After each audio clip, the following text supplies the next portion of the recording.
I want to talk about vapes, propylene glycol, and how they process through the body. Now, with vapes and the propylene glycol has to process through your liver and your gallbladder. It is not a natural chemical, so the body doesn't know what to do with it, and it often can clog it up and get stuck. I've heard of a lot of people that will vape and they've, on a surprise note, had to suddenly get their gallbladder taken out. Now, I obviously don't recommend this to anyone, and I know that there are a lot of people that have this pain. It feels often like a brick up under the right side of your rib cage, and it may feel almost like an over fullness or just like really uncomfortable to be on that side or to put pressure on that side, not necessarily starting out as a pain. And then as it builds, it will turn into a pain that stretches across the front of the top of your stomach. You will get a nauseousness with it, often a metallic smell with your bowel, and you can tend to get a large amount of gas that seems to be almost uncontrollable. When you've hit this point, it is severely clogged. Often the pain is like emergency room visit type of pain and something that you need to really look into getting taken care of. However, when I went to ER and they ran tests, all they said is that your gallbladder's inflamed, you have gallstones, and it basically just needs to come out. And at the time, well, I didn't have insurance or anything, and they said, well, when you get some, come back, or unless it's completely blocked. But you have no way of knowing if it's completely blocked without their testing. So that created some issues, obviously, because when you're in that kind of pain, you really don't want to be guessing as to whether or not it's blocked. So it became a pretty nasty issue for me that was rough and extremely costly. I went vegetarian for a year after coming off of the vape and realizing that after being off of the vape and knowing that those things have to process through there, I thought, well, I'll stop with those and see if that helps the situation any. And what it did is after about a week, the weird metallic smell went away. But then the pain was still bad, and it was so bad I couldn't even touch that side of my stomach with even like my hand. Like it was like a sharp pain, a constant pain, and then to touch it felt like burning. Like it was just like to even graze the skin, it was burning. And then my eyes started to turn yellow, and I went through jaundice the first time. And it was really scary and really rough. And I went vegetarian for a year after stopping the vape, to just put things into my body like fruits and vegetables, whole grains, things like that would process through the body gently, and things that it could process faster, so that anything that required to be broke down over a longer period of time caused pain, even meat, even lean meat. So I went for a year with no meat.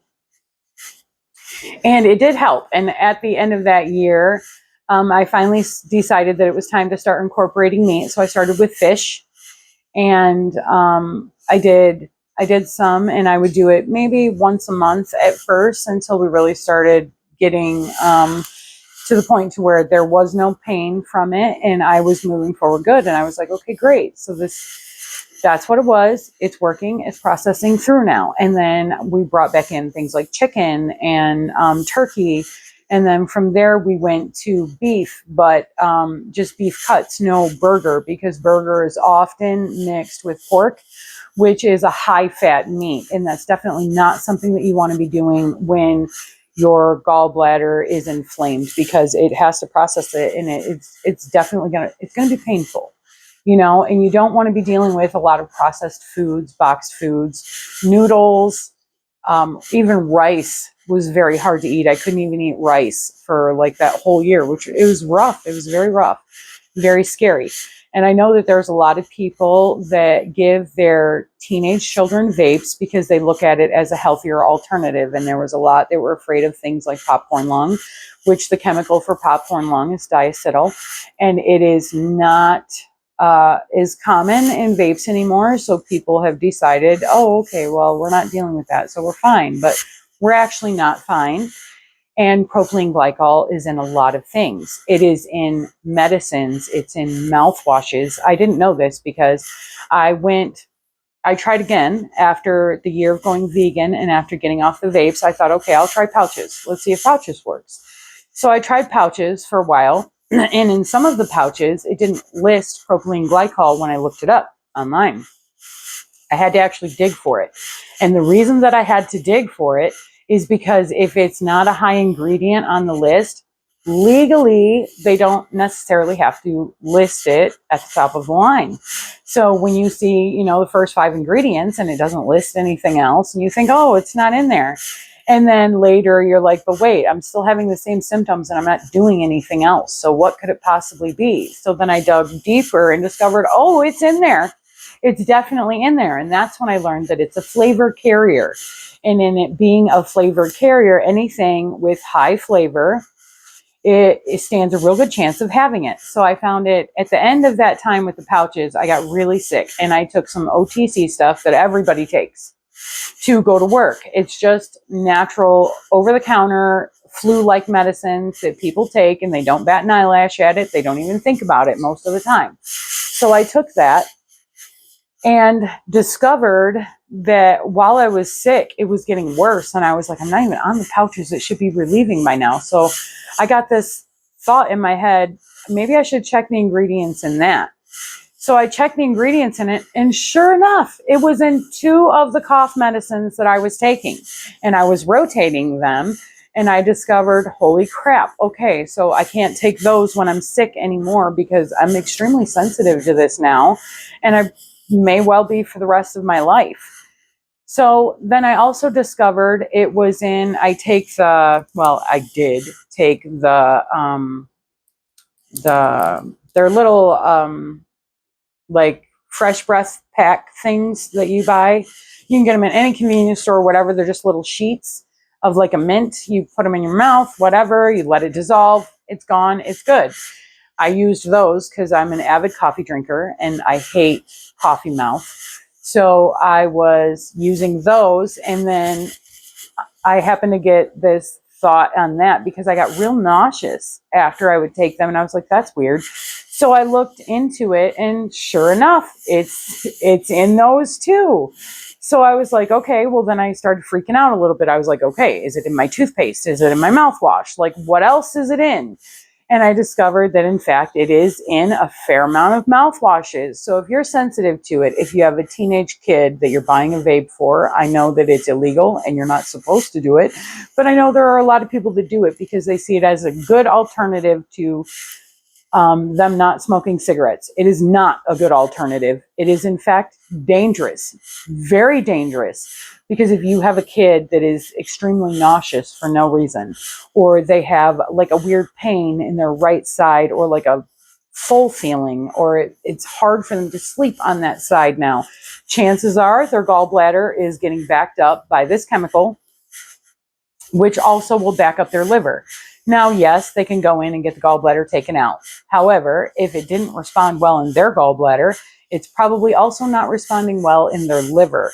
So I absolutely 100% recommend not buying these things for teenage children. And I know that they confiscate them on the regular in the high schools because it's the cool thing to do. But it's not cool if it's going to kill you, okay? There are other things that you could do that will not kill you in a short period of time. And they're just as stupid, just as fun. And I mean, go into the grocery store and get in trouble for playing with the toys in the toy aisle. It's fun. You get in a little bit of trouble, but you don't die. You understand what I'm saying here? So I feel like this is something that really needs to be said. Nobody's saying it, so I'm going to say it. I realize that it's controversial. I realize that it's going to make some children angry. I also realize that there are a lot of teenage kids that will be in this pain. They will go into the doctors and they will play dumb. They will not say, yes, I'm vaping. They will say, nope, never smoked a day in my life. I have no idea what you're talking about. I don't take any street drugs. I don't do anything. And in reality, they're putting this in, it's creating the problem. They don't realize it's creating the problem. And I don't know how long you have, person to person, as to how sensitive your body is to it. But I definitely do know that some people have a sensitivity that could potentially be life-threatening. Now, I've been through jaundice 3 times. Once with the vape, a second time with the vape, and then the third time was with the pouches. At the end of the pouches, when I was coming off it, I couldn't figure out why my eyes were still yellow when I was taking the over-the-counter cold and flu medicines and the little breath packs. So, and the mouthwash that I use as well. Like we've had to go through and make sure that it's not in those. So I highly recommend, if you are having any of these issues, you immediately stop vaping. If you happen to be sick during this time, because it will knock down your immune system if your organs are fighting something. If you happen to get sick, look at your OTC meds and make sure that it's not in there. Check your mouthwashes, your toothpaste, anything that requires any kind of something that requires a flavor carrier, okay? Because propylene glycol is a lot like vegetable glycerin, where they will use it to carry flavors, and it works great for that. And there are some people that can vape for 10 years. They have 0 problems because their body processes it. However, there are some people that they vape for a year and now all of a sudden they have to get organs taken out. So I highly recommend that if you are having any of these issues, you are 1, honest with your doctor.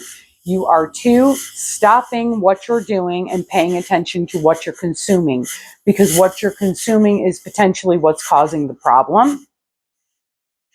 And it's dangerous. It's very dangerous. I mean, generally, once you start hitting a jaundice type stage, what you are looking at is possible organ failure. And yes, your liver can regrow a good portion of it if they have to take a chunk of it off. However, I don't recommend that.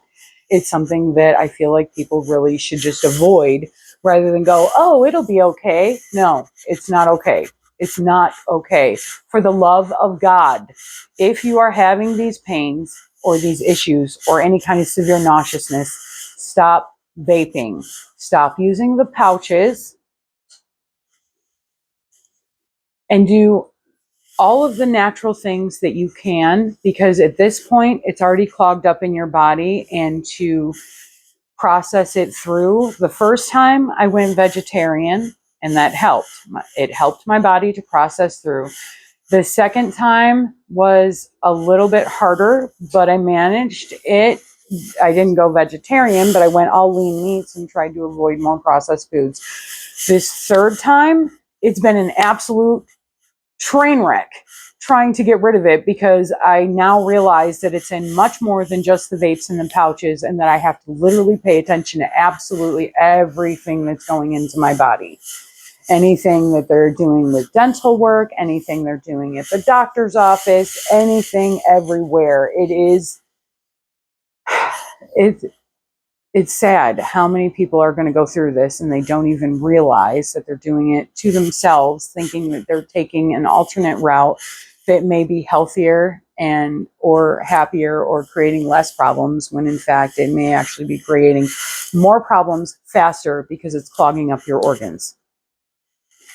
Please, please, please, if you are going through any of these issues, seek medical attention, get a doctor's attention, and stop using them, please. Thank you.